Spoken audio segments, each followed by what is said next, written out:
Bapak Ibu, usia saya 58 tahun, 1 istri, 3 cucu, Bapak Ibu ya, 2 anak.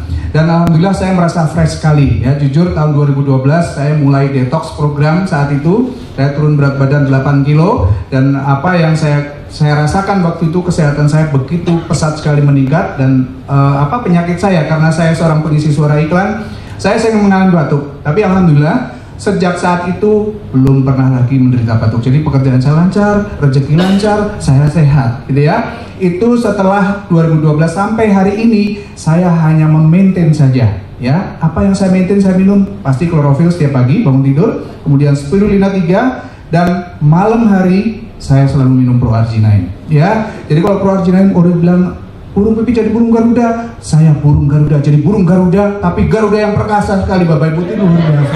Waduh, luar biasa. Jadi yang belum detox segera Bapak Ibu ya, karena detox itu diharuskan oleh semua umat ya. Lakukan sebelum Anda tahun depan belum tahu tuh masih hidup atau enggak ya. Segera.